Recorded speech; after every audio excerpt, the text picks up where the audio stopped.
मेरी जवान बेटी की हालत खराब होने लगी।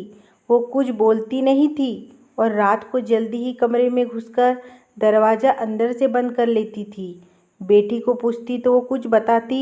फिर एक दिन मैं अपनी बेटी के कमरे में छुप गई। रात को जब उसने कुंडी लगाकर अपने कपड़े उतारे तो मेरे कदमों तले से जान निकल गई। वो तो सच्चाई जानने के लिए मैं रात के अंधेरे में सानिया के कमरे में छुप गई। मेरी बेटी सानिया किसी गुलाब की कली की तरह खिल रही थी कि अचानक ही वो मुरझाने लगी थी। सानिया जवानी की सीढ़ियाँ चढ़ रही थी और ऐसे में कोई भी माँ अपनी औलाद को लेकर बहुत ज़्यादा फिक्रमंद रहती है। और जब मैंने सानिया का इस कदर बदला हुआ रवैया महसूस किया तो सच्चाई जानने के लिए मुझे एक कदम उठाना पड़ा। मुझे सानिया के कमरे में छुपे हुए कुछ ही देर गुजरे थे कि जब सानिया ने कमरे का दरवाज़ा बंद किया और कुंडी लगाने के बाद अपने कपड़े उतार दिए। उसके बाद सानिया ने अपने मोबाइल फ़ोन को उठाया और जो मैंने देखा वो मेरी जान ही निकल गई। मेरी जवान बेटी की हालत दिन ब दिन अजीब होती जा रही थी। ऐसा लगता था जैसे उसे किसी की नज़र लग गई हो। हर वक्त हंसने बोलने वाली मेरी सानिया बिल्कुल ही खामोश हो गई थी। मुझे समझ नहीं आ रहा था कि सानिया को आखिर हो क्या गया है जो वो ना बात करती ना ही ढंग से मेरी किसी बात का जवाब देती। पहले मैंने सोचा कि क्यों ना उसे किसी पीर बाबा के दिखा दूँ। फिर अचानक मुझे एहसास हुआ कि वो बात नहीं है जो मैं समझ रही हूँ, बात कुछ और है। और जिस रात सच्चाई खुलकर मेरे सामने आई मेरी जान निकल गई। मुझे तो अंदाज़ा ही नहीं था कि मेरी बेटी कब इतनी बड़ी हो गई कि मुझसे बातें छुपाने लगी। सानिया में अचानक ही बदलाव आया था।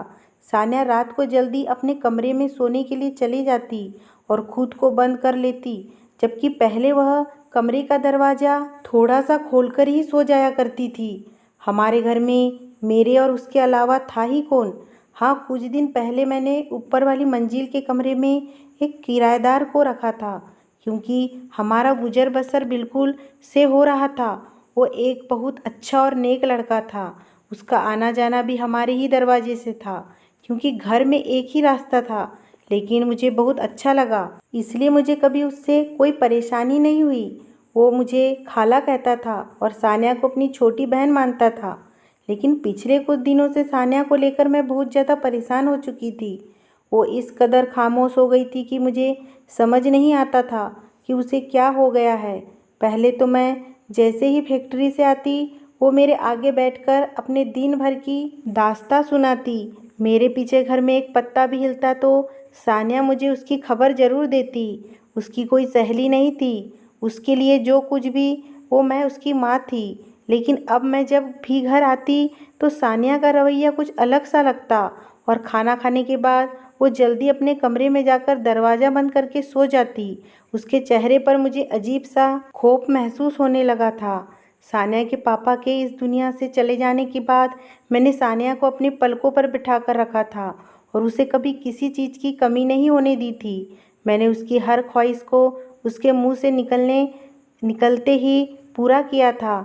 सानिया के पापा मरने से पहले मेरे नाम एक घर कर गए थे जिसमें नीचे 2 कमरे और एक हॉल था, जबकि ऊपर वाली मंजिल पर एक छोटा सा कमरा बना हुआ था। और अब मैंने पहली दफ़ा उस कमरे को किराए पर चढ़ाया था। जिस लड़के को मैंने किराए पर रखा था वो किसी दूसरे शहर से यहाँ नौकरी की वजह से आया था और वो सुबह होते ही मेरे साथ ही घर से निकल जाता था और सानिया सारा दिन घर में अकेली ही होती। उसने पढ़ाई जल्दी ही छोड़ दी थी। उसे पढ़ाई में कोई दिलचस्पी नहीं थी और उसके जिम्मे घर के कामकाज भी थे क्योंकि मैंने तो सानिया के अब्बा के इंतकाल के बाद से ही एक फैक्ट्री में नौकरी कर ली थी। इमरान को किराए पर रखते वक्त मुझे इस बात का सुकून था कि वो मेरे साथ ही नौकरी के लिए निकल जाता है और शाम ढलते ही वापस आता है। लेकिन अब फैक्ट्री की छुट्टी के बाद मैं जब घर आती तो कभी कभी वो मुझसे पहले आया होता। उसका नाम इमरान था और उसे देखकर मुझे यकीन हो चला था कि उसका ताल्लुक़ किसी अच्छे ख़ानदान से है। इसलिए मैंने भी उसे अपने घर में रख लिया था क्योंकि मुझे पैसों की ज़रूरत थी। सानिया जवान हो रही थी, वो 16 साल की उम्र में ही बहुत बड़ी लगने लगी थी। इसलिए मैं जल्दी ही उसकी शादी करना चाहती थी। उसके पापा के मरने के बाद मैंने अकेले ही घर और उसकी जिम्मेदारी उठाई थी और उसे किसी सौतेले बाप के साये में पलने नहीं दिया था। लेकिन पहली ही नज़र में हम किसी के बारे में ये बात तो नहीं जान सकते। शायद मुझे भी इमरान को जानने में कोई गलती हो गई थी। कभी कभी जैसे कोई दिखाई देता है वो वैसा होता नहीं। और अब मुझे रह रहकर यह एहसास हो रहा था, फैक्ट्री से जो तनख्वाह मुझे मिलती उससे मैं घर का खर्चा चलाती। वो पैसे महीने भर में ख़त्म हो जाते हैं। सानिया की शादी के लिए मुझे और पैसों की ज़रूरत थी और इसलिए मैंने इमरान को एक अच्छी रकम पर ऊपर वाला कमरा किराए पर दिया था ताकि मैं जल्द से जल्दी सानिया की शादी के लिए पैसे जोड़ सकूं। कभी कोई अच्छा सा रिश्ता देखकर उसकी जिम्मेदारी से मुक्त हो जाऊं। लेकिन सानिया की पीली पड़ती रंग और चेहरे के खौफ ने मुझे अजीब सी बेचैनी में डाल दिया था। मैंने कई दफ़ा सानिया से पूछा कि कोई तकलीफ़ है तो बताओ, लेकिन सानिया ने एक लफ्ज़ भी नहीं कहा और खामोश रही। वो मेरी बेटी थी जिसे अगर धक्का भी लगता तो वह घंटों मेरे आगे रोती, क्योंकि मैंने उसे बहुत लाड़ से पाला था। लेकिन अचानक ही उसमें इतनी ज़्यादा तब्दीली आई थी कि मैं खुद परेशान हो गई थी। सानिया मुझसे कोई बहुत बड़ी बात छुपा रही है और यही बात जानने के लिए आज मैंने फैक्ट्री से छुट्टी कर ली थी। अभी मैं हाल में बैठी सोच ही रही थी कि मैं किस तरह से सानिया से मालूम करूं। तभी मैंने इमरान को घर में दाखिल होते देखा। उसके चेहरे पर मुस्कुराहट फैली हुई थी। आते ही उसने मुझे सलाम करके सानिया की तरफ देखा। उसे दिन में घर पर देखकर मैं हैरान हुई, क्योंकि उसकी नौकरी तो शाम तक की थी और अभी तो दिन के 12 बजे थे। और यह सोचकर मुझे परेशानी हुई कि क्या वो अक्सर ऐसे ही दिन में घर लौट आया करता है। इमरान मेरे साथ बैठ गया और उसे देखकर सानिया जल्दी से किचन में चली गई। लेकिन इमरान की नज़रें उसी की तलाश में थी और वह मुझसे बात करते हुए बार बार किचन के दरवाजे की तरफ देख रहा था। मैंने इमरान से पूछा कि नौकरी कैसी जा रही है। तब उसने बताया कि फ़िलहाल वह नौकरी की तलाश में है और जल्दी ही उसे नौकरी मिल जाएगी। उसकी बात सुनकर मैं चौंक उठी, क्योंकि वो तो एक बड़ी कंपनी में नौकरी करता था। फिर वो नौकरी की क्यों तलाश कर रहा था? वो कहने लगा कि खाला, 15 दिन पहले ही मेरी नौकरी ख़त्म हो गई है और अब मैं नई नौकरी की तलाश में हूँ। वो बता रहा था कि वो रोज़ ही कुछ घंटे नौकरी की तलाश में सड़कों पर घूमता है। लेकिन आज के दौर में नौकरी की तलाश इतना आसान नहीं है। वो तो और कुछ भी बहुत कह रहा था, लेकिन मेरा दिमाग एक ही बात पर अटक गया था कि पिछले 15 दिन से दिन के वक्त भी घर में वो मौजूद रहता था और सानिया ने इस बात का जिक्र तक नहीं किया। मेरे दिल में अजीब अजीब ख्यालात आने लगे। सानिया की रोज़ रोज़ बिगड़ती हुई हालत और इमरान की नज़रें मुझे किसी अनहोनी का पता दे रही थी। और जो कुछ मेरे दिमाग में चल रहा था मैं वो बयान नहीं कर सकती थी। दोपहर के खाने के बाद मैंने बातों बातों में सानिया से इमरान के बारे में सवाल किए तो वह चौंक कर मुझे देखने लगी। उसके बाद वह सरसरी सी हाँ हूँ में जवाब देते हुए निवाला ही खाकर उठ गई। मैं सानिया को आवाज़ देकर कहा कि आज तो तुम्हारी पसंद का खाना बना है, फिर क्यों इतनी जल्दी खाकर उठ गई हो? सानिया पलट के मेरी तरफ देखकर मुस्कुराई, कहने लगी, अम्मी गर्मी इतनी है कि कुछ खाने को जी नहीं चाहता। सानिया की ये बात मुझे बहुत परेशान कर गई, क्योंकि सानिया को हमेशा से ही गर्मियाँ पसंद थी। सर्दी तो उससे बर्दाश्त नहीं होती थी। बहुत सारे कपड़े पहनने के बावजूद भी वो कांपते रहती थी। सारी सर्दी उसे लगातार खांसी होती और वो फ्लू से परेशान रहती। आज वही सानिया गर्मी से परेशान थी। जब वह सोने के लिए अपने कमरे में जाने लगी तो मैंने कहा कि बेटी, कमरे का दरवाज़ा खुला रखकर सोना, गर्मी बहुत है। वह कहने लगी, अम्मी मुझे बंद दरवाजे में ही नींद आती है। अगर मैं दरवाज़ा खोलकर सो जाती हूँ तो बार बार आँख खुलती है। मैंने एक गहरी नज़र सानिया पर डाली, जो सर से पाँव तक बदली हुई महसूस हो रही थी। सानिया तो हमेशा ही मेरे कमरे में सोने के बहाने ढूंढती थी, लेकिन मैंने खुद से कुछ वक्त पहले ही उसका कमरा अलग कर दिया था।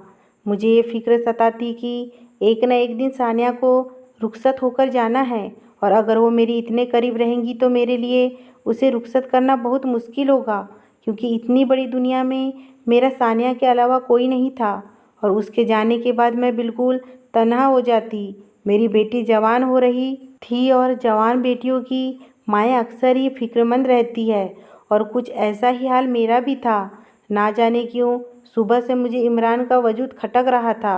रात के खाने के बाद मैंने अपनी बेटी को ज़बरदस्ती अपने साथ लेकर बैठ गई कि चलो आज हम दोनों माँ बेटी कुछ देर बातें कर लेंगी कि इतने में इमरान सीढ़ियाँ उतरकर नीचे चला आया। शायद वो कहीं बाहर जा रहा था, लेकिन हम दोनों को देखकर हमारे पास ही आ गया था। मुझे उसका इस तरह से हमारे दरमियान बैठना आज चिढ़ महसूस हो रही थी, जबकि अक्सर ही हम दोनों बैठकर बातें किया करते थे। जैसे ही वो हमारे दरमियान आकर बैठा तो मैं खामोश हो गई। मैं अकेले में सानिया के साथ कुछ वक्त गुजारना चाहती थी ताकि सानिया से इस तब्दीली की वजह जान सकूं, लेकिन इमरान की मौजूदगी में मैं उससे कुछ नहीं पूछ सकती थी। कुछ ही देर में मैंने इमरान से कहा कि बेटा आप भी जाकर आराम करो, रात बहुत हो गई, हम दोनों भी सोने के लिए लेटने वाले हैं। जबकि मेरा इरादा सोने का नहीं था, लेकिन इमरान को भेजने के लिए मैंने झूठ का सहारा लिया। इमरान शायद मेरा मतलब समझ गया था, इसलिए वो खामोशी से उठकर चला गया। मैंने आज तक उसको बहुत अच्छा और नेक ही पाया था, लेकिन शैतान कब किसी को बदल दे इंसान को क्या खबर। थोड़ी ही देर में सानिया भी अपने कमरे में जाकर दरवाज़ा बंद करके सो गई, लेकिन मेरी नींद उड़ चुकी थी। मुझे इमरान की नज़रें कुछ अजीब उलझन में डाल रही थी। उसका सानिया से बात करने की कोशिश करना, बहाने बहाने से उसे देखना और दिन में मेरी गैर मौजूदगी में भी घर में होना, मुझे सब कुछ अजीब लग रहा था। और मैंने सबसे बढ़कर सानिया का बदलता हुआ रवैया, रात मैंने करवट बदल बदल कर गुजार दी और जब सुबह उठी तो सानिया का चेहरा फिर से वही बुझा हुआ था। ऐसा लगता था जैसे वो रात भर सोती ही नहीं। मैं फैक्ट्री से इतनी ज़्यादा छुट्टियां नहीं कर सकती थी, इसलिए मजबूरन मुझे सानिया को घर छोड़कर जाना पड़ा, लेकिन मेरा सारा ध्यान उसी में अटका रहा और मैं अपना काम भी सही तरह से ना कर सकी। बहुत मुश्किल से जैसे तैसे मैंने आधा दिन गुजारा, लेकिन सानिया को लेकर मेरे दिमाग में अजीब से ख्याल आ रहे थे, इसलिए मैंने आधी छुट्टी ली और घर वापस आ गई। घर के दरवाजे की चाबी मेरे पास हमेशा रहा करती थी। मैंने सोचा कि सानिया काम में मसरूफ़ होगी, इसलिए खुद दरवाज़ा खोलकर अंदर आ गई। लेकिन यह देखकर मेरी हैरत की इम्तिहान ना रही कि इमरान सानिया के पास खड़ा कुछ बात करने में मसरूफ़ था। उन दोनों को एक साथ देखकर मेरे तन बदन में आग लग गई। यकीनन सानिया और इमरान मिलकर कुछ ऐसा किया था कि जिसकी वजह से सानिया के चेहरे का रंग फीका पड़ गया था। सानिया की खूबसूरत जवानी और हुस्न देखकर इमरान ने उसके साथ कुछ ऐसा वैसा ना कर दिया हो। ये ख्याल आते ही मेरे अंदर बेचैनी की लहर दौड़ गई। मैंने दिल में इरादा कर लिया था कि मैं इमरान को फ़ौरन ही चलता कर दूंगी और अब कोई नया किराएदार नहीं रखूंगी। अपनी बेटी की खामोशी के पीछे यकीनन कोई बहुत बड़ी बात छुपी हुई थी और अब मुझे इस वजह को जानना था। और मुझे अंदाज़ा था कि ये वजह कहीं ना कहीं इमरान ही है, क्योंकि इमरान के इस घर में आने से पहले सानिया एक आम जिंदगी गुजार रही थी। वो यहाँ से वहाँ उछल कूद करती और हंसती मुस्कुराते रहती थी। रात जैसे ही सानिया अपने कमरे में सोने के लिए जाने लगी तो मैंने उससे कहा कि मैं सोने के लिए अपने कमरे में जा रही हूँ। सानिया, तुम एक बार घर के दरवाजे को अच्छी तरह चेक करके आओ। और मैं खुद भागकर उसके कमरे में जाकर छुप गई। सानिया शायद वह समझ रही थी कि मैं अपने कमरे में चली गई हूँ, इसलिए वो अपने कमरे में दाखिल हुई और उसने फ़ौरन ही दरवाजे की कुंडी लगा दी। मुझे समझ नहीं आ रहा था कि घर में सिर्फ हम दोनों माँ बेटी ही मौजूद है। ऐसे में उसे कमरे के दरवाजे की कुंडी लगाने की क्या ज़रूरत आ गई।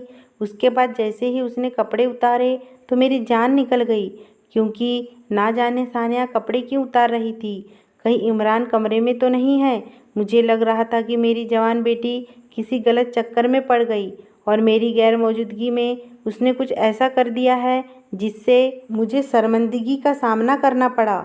मैंने जल्दी से सारे कमरे में नज़र दौड़ाई, लेकिन मुझे कोई नज़र नहीं आया। सानिया ने अपने पलंग पर पड़ा हुआ मोबाइल फ़ोन उठाया तो मुझे लगा कि मेरे कदमों तले से ज़मीन निकल जाएंगी, लेकिन सानिया ने अपने फ़ोन का टॉर्च जलाया। कमरे में अंधेरा था और वो शायद कमरे की बत्ती नहीं जलाना चाहती थी। उसके बाद सानिया ने मोबाइल के टॉर्च की रोशनी में अपने अलमारी में से एक गोल सी डिब्बियाँ निकाली और उसमें मौजूद क्रीम अपने जिस्म पर मलने लगी। बहुत गौर करने पर मैंने देखा कि उसके जिस्म पर जगह जगह छोटे छोटे सुर्ख छत्ते बने हुए थे, जिन पर वो आहिस्ता से क्रीम लगा रही थी। अंधेरे की वजह से मुझे बिल्कुल सही से तो नहीं दिखाई दे रहा था, लेकिन मैं जान गई थी कि सानिया को कोई बीमारी हुई है और सानिया को शायद इन छत्तों में बहुत तकलीफ़ है, क्योंकि क्रीम लगाते हुए उसकी आंखों से आंसू बह रहे थे। उसकी तकलीफ़ देखकर मैं तड़प उठी। सानिया ना जाने मुझसे कब से ये बात छुपा रही थी और जाने उसे कौन सी बीमारी हो गई थी जिसकी वजह से वो इस कदर तकलीफ़ में थी। मैं जो इमरान को लेकर गलतफहमी का शिकार हो चुकी थी, एक दफ़ा मैंने सोचा कि शायद से सानिया को कोई तकलीफ़ हो। मैं अचानक ही पर्दे के पीछे से निकल सानिया के सामने आई तो वो मुझे देखते ही परेशान हो गई और अपने कपड़े पहनने लगी। मैंने उसका हाथ पकड़कर रोक लिया और कहा कि मुझे दिखाओ, यह तुम्हें क्या हो रहा है। मैं एकदम ही रोने लगी।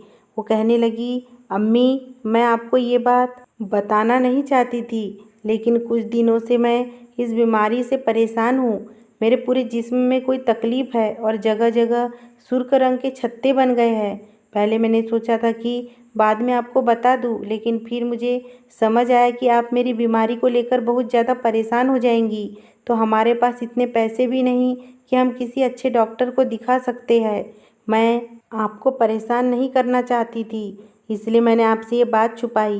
लेकिन एक दिन जब इमरान भाई सीढ़ियाँ उतर रहे थे तो उनकी नज़र मेरे हाथ पर पड़ी और देखते ही पूछने लगे कि सानिया, ये क्या हो रहा है तुम्हें।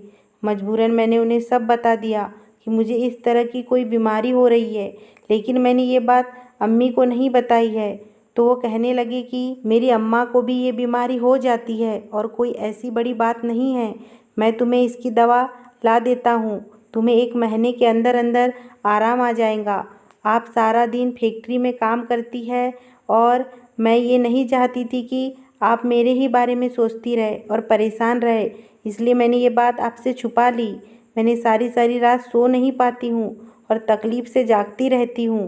पहले तो इससे कहीं ज़्यादा तकलीफ़ होती थी, लेकिन जब से मैंने इमरान भाई का दिया हुआ मरहम लगाया शुरू किया, इस तकलीफ़ में थोड़ी कमी आ गई है। मैं इमरान को इस कदर गलत समझ रही थी, वो तो मेरी बेटी का मसीहा निकला। मैंने सानिया को डांटकर कहा कि आइंदा मुझसे कोई बात नहीं छुपाना, क्योंकि पिछले 2 दिन से मैं तुम्हें लेकर बहुत परेशान रही हूँ। वो कहने लगी, अम्मी, अब मैं बड़ी हो रही हूँ और मुझे एहसास है कि आपने मेरे खातिर कितनी कुर्बानियाँ दी है। पापा के मरने के बाद आपने दूसरी शादी नहीं की, क्योंकि आप मुझे सौतेले बाप के साये में नहीं देखना चाहती थी। मेरे खातिर आप हमेशा अपनी ख्वाहिशों को कुर्बान करती रही और अपनी ज़रूरतों को मार मार कर मेरी ख्वाहिशों को पूरा करती रही। मैं जानती हूँ कि आपने इमरान भाई को भी इसलिए किराए पर रखा है ना, कि आप मेरी शादी के लिए पैसे जोड़ सके, इसलिए मैं आपको ज़्यादा परेशान नहीं करना चाहती थी। साना की बात सुनकर मैंने उसे गले से लगा लिया। मेरी बेटी को मेरी कितनी परवाह थी और मैंने ना जाने क्या क्या सोच लिया था। अगले दिन मैं सानिया को लेकर एक डॉक्टर के पास गई तो उन्होंने इमरान की दी हुई क्रीम देखकर बताया कि सानिया बहुत अच्छी दवा इस्तेमाल कर रही है और यकीनन जल्दी ठीक हो जाएंगी।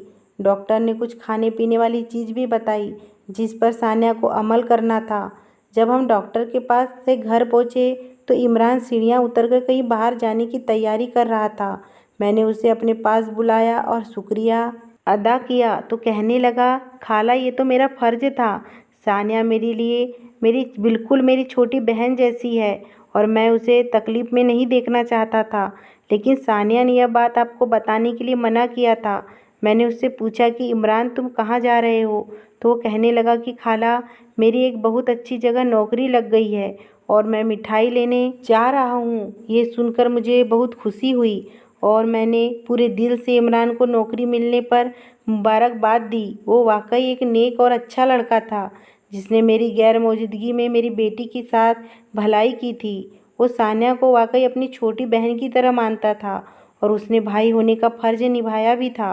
शायद इसलिए उसकी आजमाइश का वक्त भी ख़त्म हो गया था और उसे नौकरी मिल गई थी। अच्छे लोगों के साथ हमेशा अच्छा होता है।